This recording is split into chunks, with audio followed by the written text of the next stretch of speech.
So, ayan yung typical na trabaho dito sa Finland, lalo na sa home care.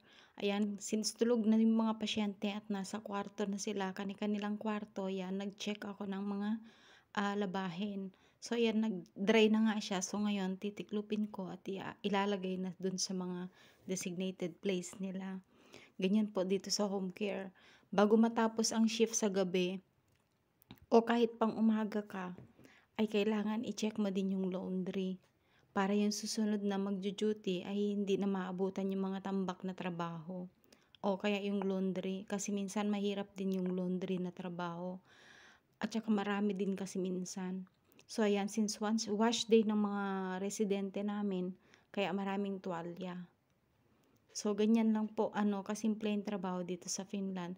Siyempre, kailangan din ng pakikisama since yan namang trabaho na yan is ginagawa din ng lahat.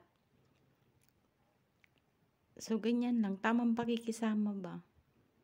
O, di ba, hindi naman mahirap, di rin naman nakakapagod yung pagtutupi ng damit. So, ganyan. Pagkatapos ng shift, yan na yung last na ginagawa namin dyan sa home care. Chine-check namin kung may mga tutupiin or lalabahan.